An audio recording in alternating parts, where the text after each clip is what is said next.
특별 새벽 기도의 첫째 날입니다. 오늘 제목은 흔적이 있습니까? 라는 제목입니다.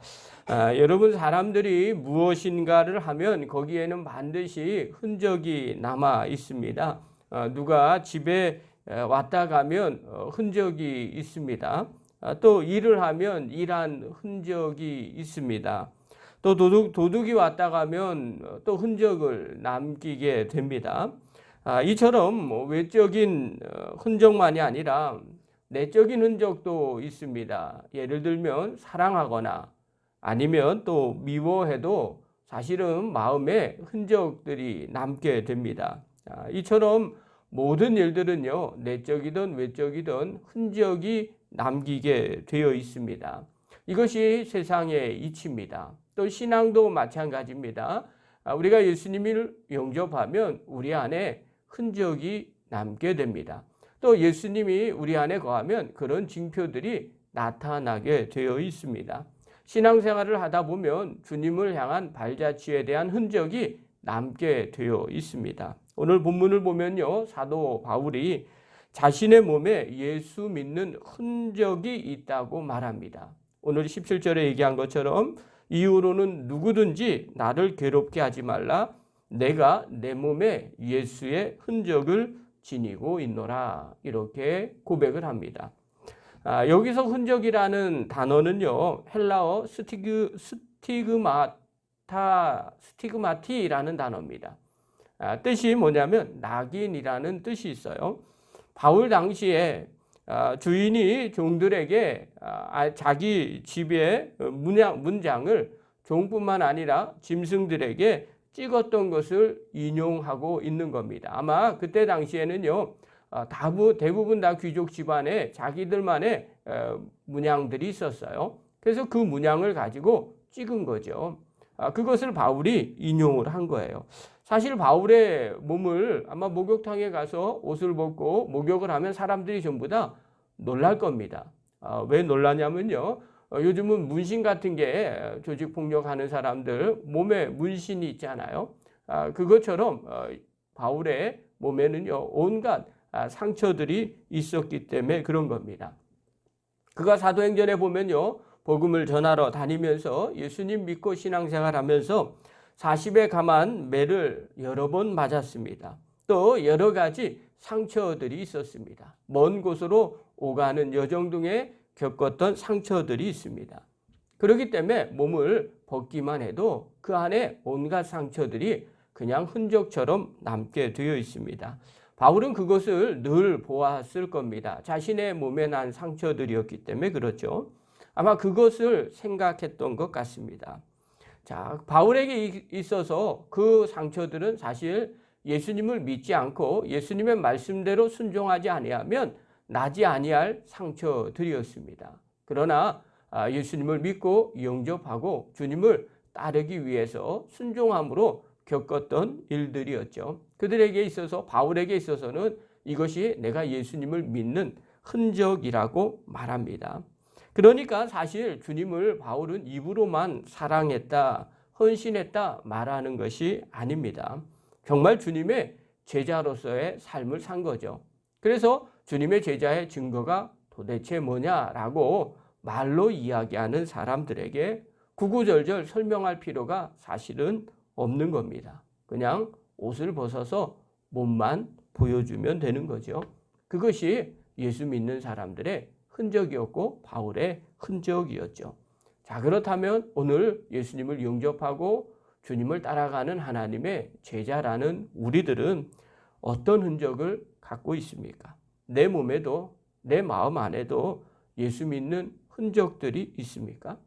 보이는 흔적들, 또 마음이나 성품에 나타나는 흔적들이 있습니까? 의외로 많은 분들이 신앙생활 하면서 나는 하나님의 자녀라고 말합니다. 그러면서 겉으로 보여지는 경력을 이야기하죠. 내가 언제 세례를 받았다. 그리고 지금도 교회를 다닌다. 우리 집에는 교패가 있다. 주일 되면 내가 성경책을 들고 다닌다. 이런저런 것을 가지고 흔적이라고 말합니다.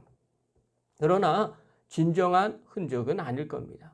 정말 주님이 인정해 주시는 흔적은 그런 흔적이 아니겠죠.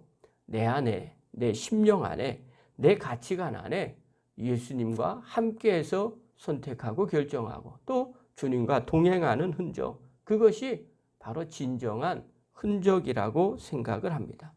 여러분, 우리가 세상에 살다 보면 흔해 보이지만 귀한 것이 있습니다. 반대로요, 귀하게 보이지만 사실 그것 자체는 하찮은 것들이 있어요.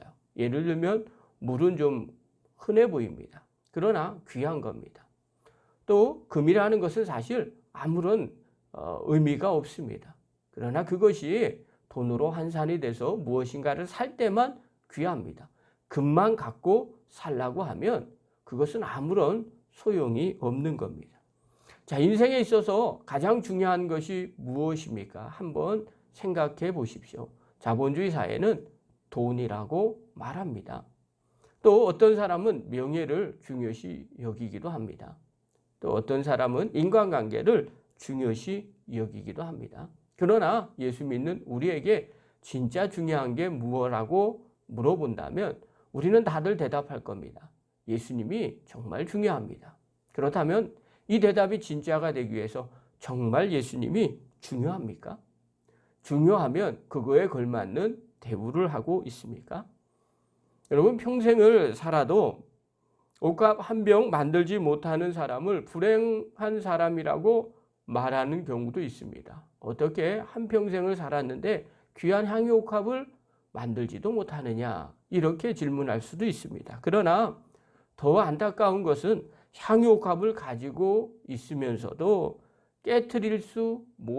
깨트리지 못하는 사람이 사실은 더 불행한 사람일 수도 있습니다. 내 인생의 진정한 목적이 무엇인지 모르는 사람, 그 사람은 사실 불행한 사람입니다.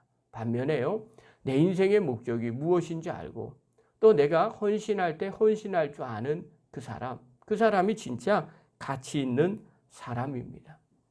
만약 사랑하는 일을 위해 손해본 적이 있는 사람이라면 그 사람은 사랑할 만한 가치가 있다고 말합니다. 그러나 사랑하는 사람을 위해서 희생해보지 않은 사람은 사랑은 별로 가치 없는 거라고 생각을 합니다.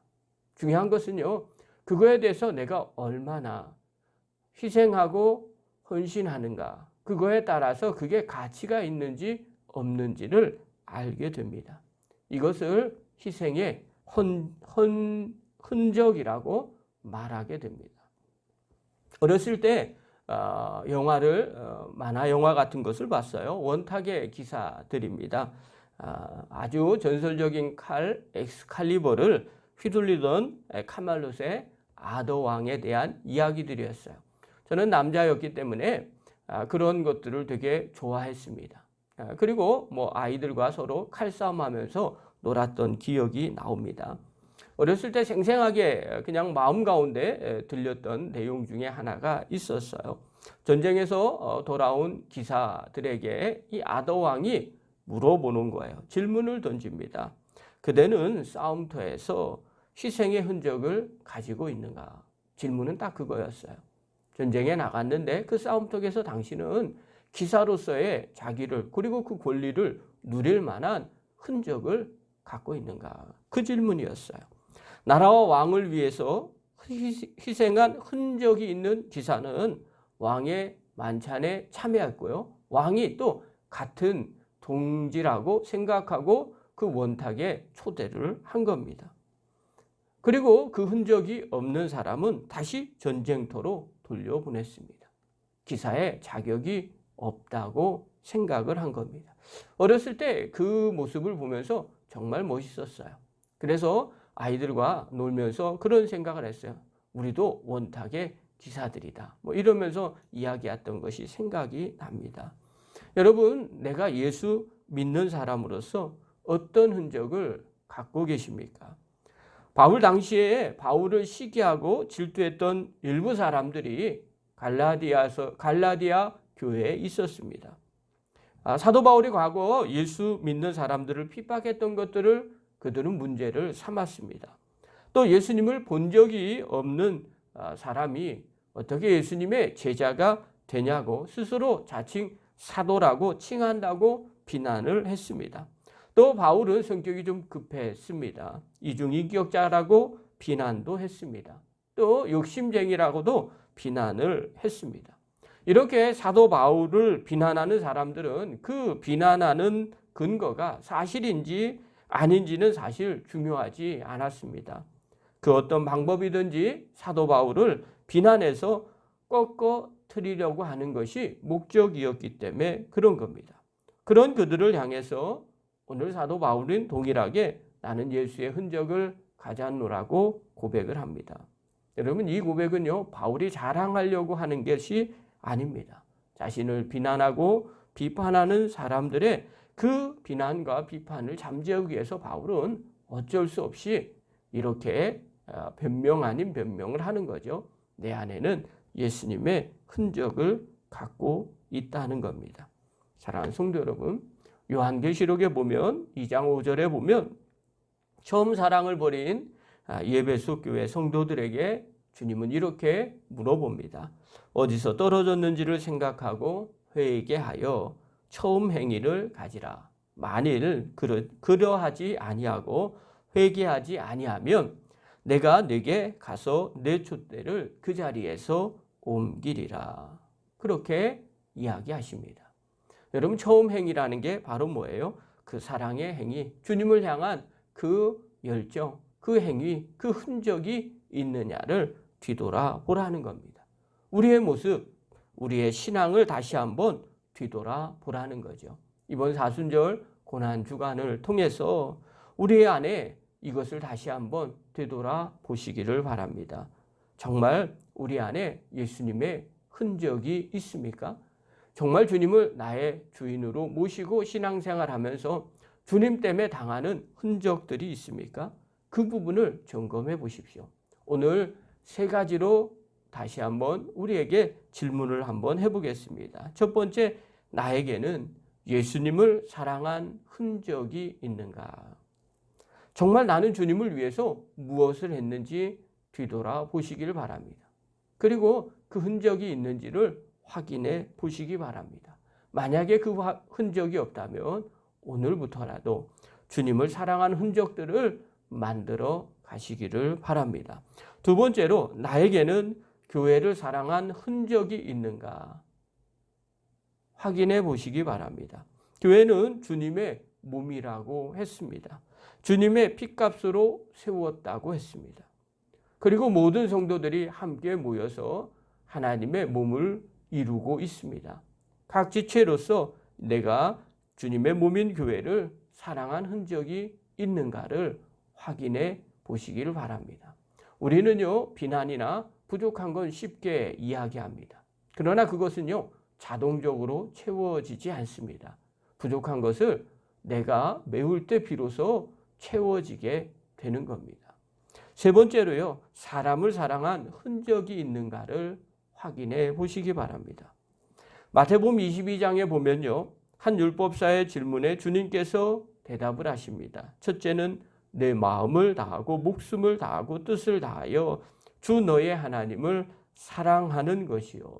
둘째는 내 이웃을 내 자신과 같이 사랑하는 것이라고 말씀하셨습니다. 그렇다면 주님의 이 가르침을 알고 있는 나는 하나님 이웃 사랑하는 그 모습이, 그 흔적이 있는가 늘 마음 가운데 새겨 보시기를 바랍니다. 이번 고난주간을 통해서 이 흔적에 대해서 살펴보십시오. 나는 정말 예수님을 사랑한 어떤 흔적이 있는가? 나는 교회를 사랑한 어떤 흔적이 있는가? 또 사람을 사랑한 어떤 흔적이 있는가? 이 질문에 답을 하시고 또 이 질문에 알맞는 답을 해 나가는 하나님의 거룩한 종들 되기를 간절히 축원합니다. 기도하겠습니다.